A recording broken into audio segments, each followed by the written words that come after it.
Welcome to your NBA Fix podcast, brought to you by hoopshabit.com. You can find us here every Sunday night with the latest news, opinion, and analysis from the last week in the NBA. You can follow us on Twitter at hoopshabit, check out our Facebook page, subscribe to our YouTube channel, and of course, visit hoopshabit.com for your daily NBA fix. Today, we'll talk about the Los Angeles Lakers' firing of Mike Brown and where they go from here. We're going to talk about Mark Jackson's mistake in the media and why pushing your team under the bus is never a good idea. Why Russell Westbrook is getting a bad rap, even though he's been playing wonderfully. And how the standings are looking awfully familiar at the bottom. First up, let's talk about the Los Angeles Lakers and the Mike Brown firing.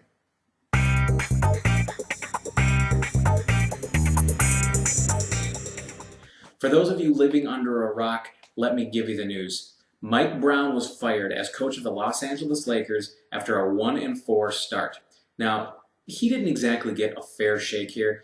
He really wasn't the first choice. Back in 2011, Kobe Bryant came out and said it himself. They would have rather had Brian Shaw, even though that he showed him as much support as he possibly could.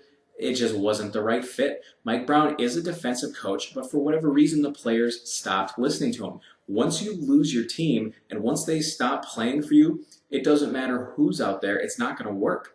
Now, he went 42-29 in the regular season as a coach of the Los Angeles Lakers.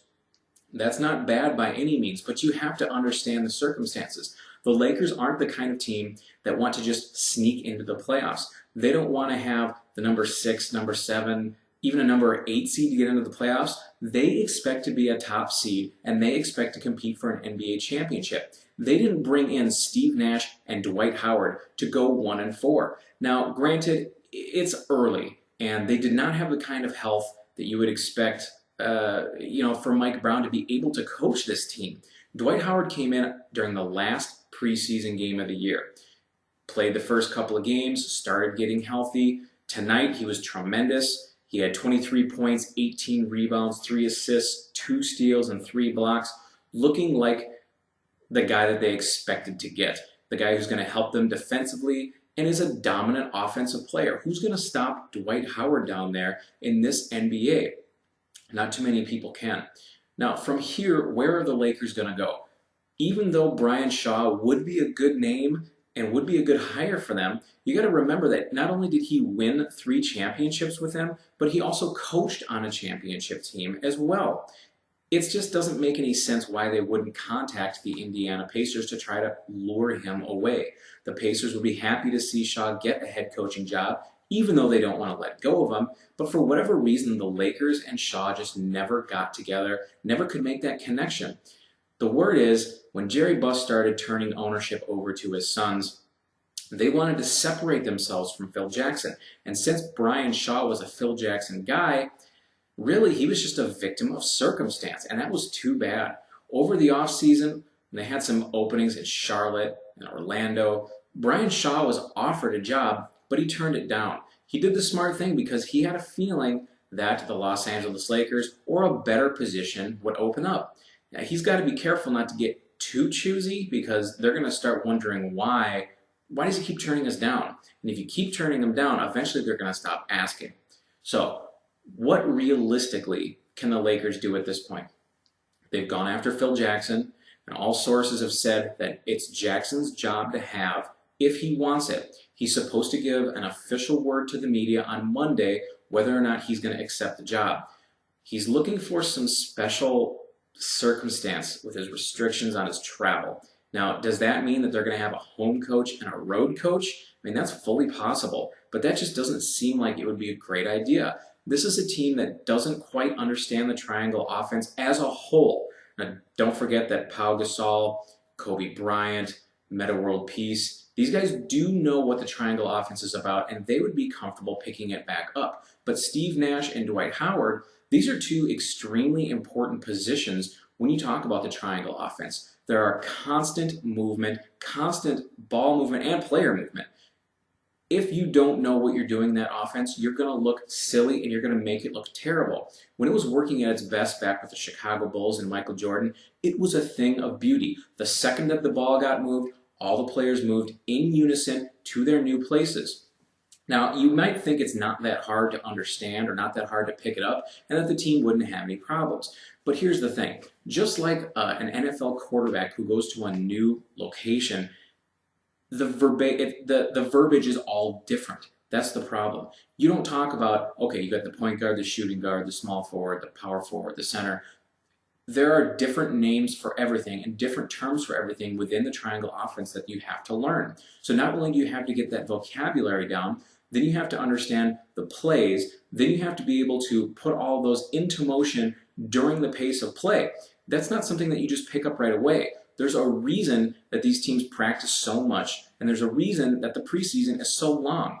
It's not just to get their wind back. I mean, you can get your cardio back pretty quickly. These are professionals. Most of the guys don't come in overweight or out of condition anyways. So, Phil Jackson, it's his job to have. Now, he's not the ideal candidate over the long term. He is getting old. He would look for those travel restrictions because his health isn't perfect. He's a guy who's been walking around with a cane previously. He sits on a special chair because it hurts him. I don't see him being there for the long term. Another option, a guy that they're going to interview, Mike D'Antoni. Now, D'Antoni's not a defensive coach. Now, neither is Jackson, so they're on the same page there. D'Antoni has ties with Steve Nash, obviously, and Kobe Bryant from the U.S. Olympic team.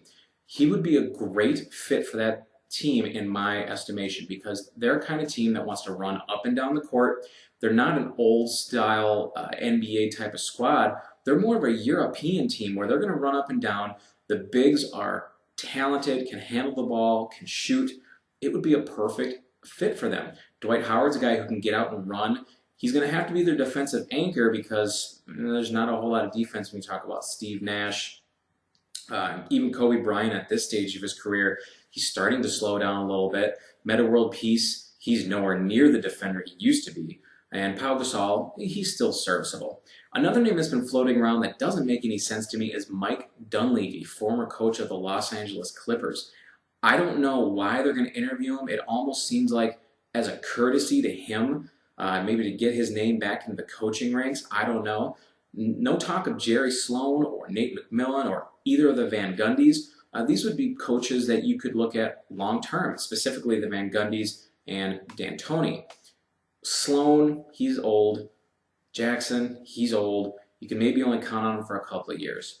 Now, if he was hired and if he got his restrictions and they had a home and a road coach, think about how that would impact learning the triangle offense. It's not like you're at home for 3 or 4 weeks at a time. You've got a home game, you got 2 home games, you got a road game. You got a 3-game stretch at home, 3 or 4 game stretch on the road. You're back for a game, you're back on the road. There aren't these long extended stretches where Jackson could teach them the offense and make sure that they're running it to perfection. He's going to demand that kind of perfection if he comes back. Don't make a mistake here. He's not going to come back because he wants to be in the spotlight and make money. He's coming back because he wants to win a championship and because he believes that he can take this team to the next level, use their talents the way that they should be used, and win a championship.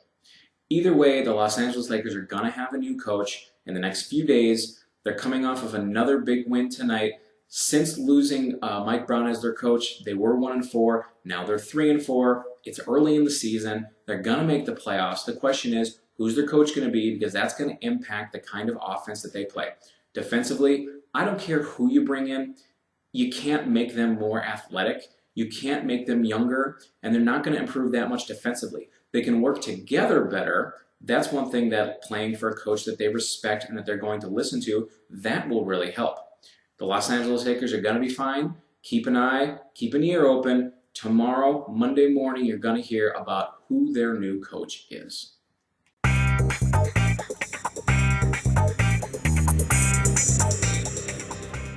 Now we're going to talk about Mark Jackson. He did something the other night as the coach of the Golden State Warriors that you should never, ever do. He threw his team under the bus publicly in a spot that just, it never would call for this. After a double overtime loss to the Denver Nuggets, who are a quality team, there's no shame in losing to them, this is exactly what he said. He says, "This is the worst I've felt after a game. We got outworked tonight. They dominate us on the boards. We made critical mistakes down the stretch that are simple basketball plays to make. It's just a bad feeling. Now, a lot of people are speculating that he's talking a lot about Klay Thompson.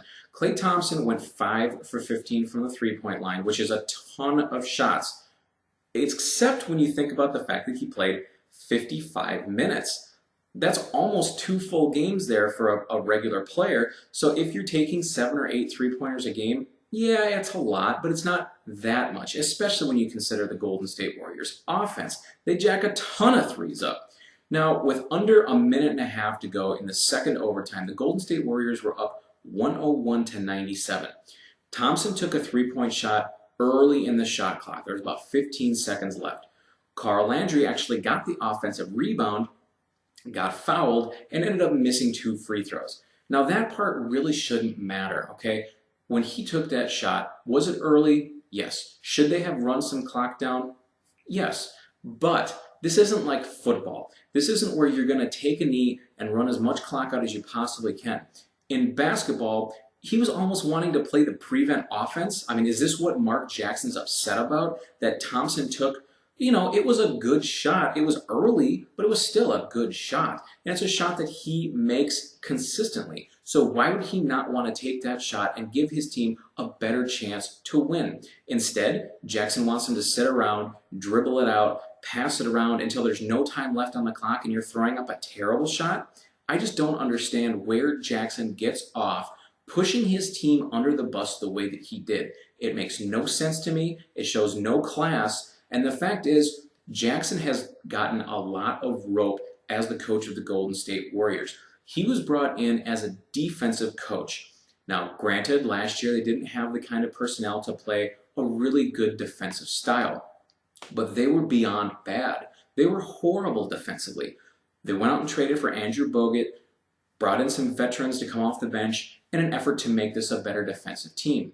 Well, guess what? They are barely any better. So for Jackson to go public with this and make these statements about his team being outworked, it shows no class. I can't believe he did it, and I think the management of the Warriors needs to start looking at Jackson and wondering what he's doing wrong. You gotta be careful throwing stones when you live in a glass house. That's all I'm gonna say about that.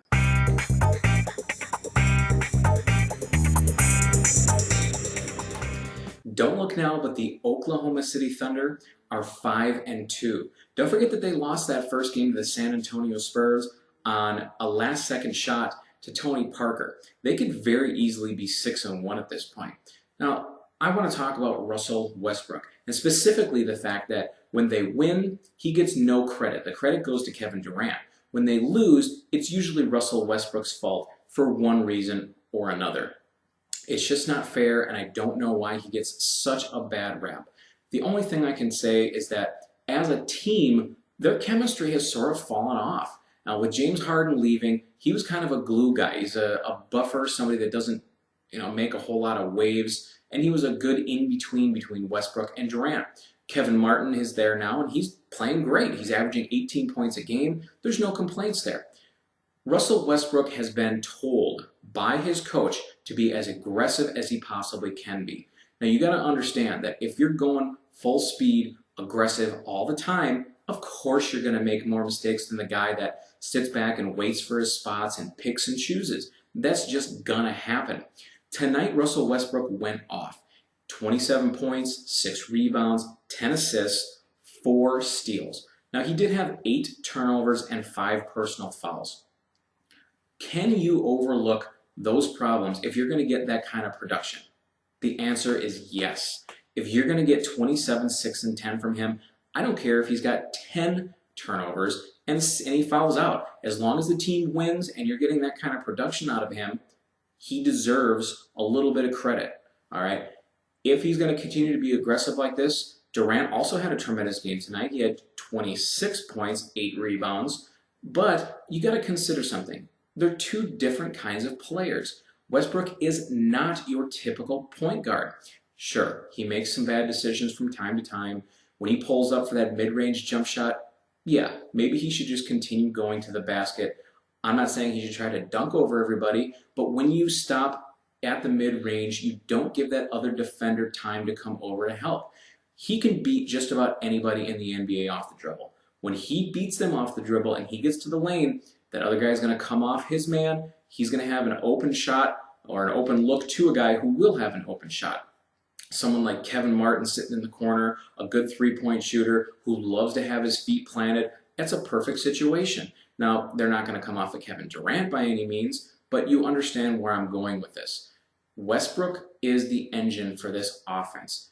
Kevin Durant, we can call him the wheels, okay? They're not going to go without one or the other. They're both important, and they're both equally important. Just because they don't play the same, just because Durant tends to play a little bit more conservatively, especially as far as passing is concerned, he doesn't turn the ball over nearly as much.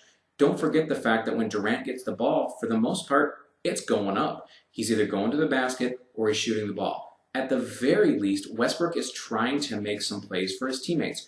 You don't get 10 assists by being a ball hog. You don't get 10 assists by being selfish. You get 10 assists because you are looking to get your teammates involved.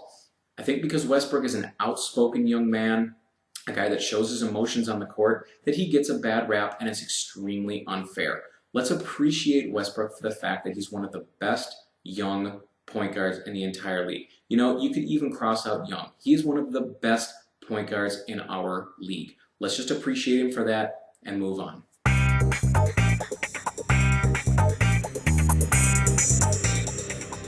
When we're talking about a 7-game series, the worst team can win. I mean, a 7-game series is long, but it's somewhere where you can sneak a couple of wins out and upset somebody. But over the span of an 82-game season, the cream will rise to the top. And that's exactly what we're seeing. At the beginning of this season, we had a point in time where the Los Angeles Lakers and the Boston Celtics were at the bottom of their divisions. The Oklahoma City Thunder were struggling. But guess what? None of that is happening anymore. Let's take a look at the bottom of each division. Right now, you got the Toronto Raptors, a team that was expected to be good defensively. They're horrible. I was the person that came out and said that I thought the Toronto Raptors could be a top 5 defensive team. That was assuming that players continued to develop and that Valanciunas coming over was going to be a big deal for them. Instead, they can't stop anybody. I'm actually pretty amazed at that.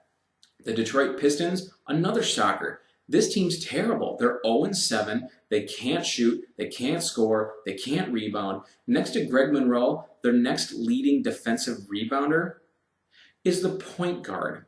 Yeah, I don't understand it either. The Washington Wizards, we can somewhat understand this one because John Wall not being there and Nene has been out for the beginning of the year as well. Those are 2 of their 3 best players. So I'm going to give them a little bit of a break there. The Portland Trail Blazers, we knew they weren't going to be that good. Damian Lillard has been excellent. LaMarcus Aldridge is tremendous as always, but they have one of the worst benches in the entire league. They're going to burn out. People are going to figure out how to play Lillard, and he's going to have to adjust. That's a long process. Not shocked about that one. The Sacramento Kings, I can't believe this franchise. It's unreal to me how they have a knack for just turning people upside down. DeMarcus Cousins just got suspended for 2 games without pay because of an altercation he got in with an opposing team's play-by-play guy or commentator. Are you kidding me?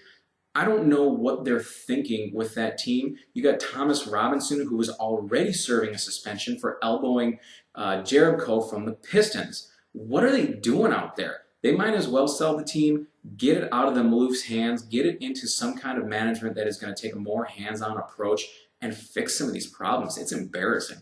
The Houston Rockets are at the bottom of their division now. This one I didn't exactly see coming so quickly. I figured it would happen because they don't have many options on the offensive end. You've got James Harden, who's been terrific, but they don't have a clear second option. Jeremy Lin has struggled mightily. When they're in the open court, Lin looks really good. You see a lot of those flashy passes to Lin for dunks. Even Lin himself comes off the pick and roll and is able to get to the cup. Things look great. But once they get into the half court, Lin cannot separate himself from his defender. Watching the Memphis Grizzlies play against the Rockets the other night, Jared Bayless looked like Gary Payton on Jeremy Lin. Now, what does that say? Without the ability to separate, Lin is not going to be able to score on his own, which means he's not going to be able to be a legitimate second option. They don't have one. If they don't get one or get somebody to step up, they're going to be at the bottom of the division for the rest of the year. That's about it for this week on Your NBA Fix. Again, thank you very much for listening. We're here every Sunday night. You can check us out on Twitter, Facebook, YouTube, and of course, please visit us at hoopshabit.com. Thank you very much. I'll see you next week.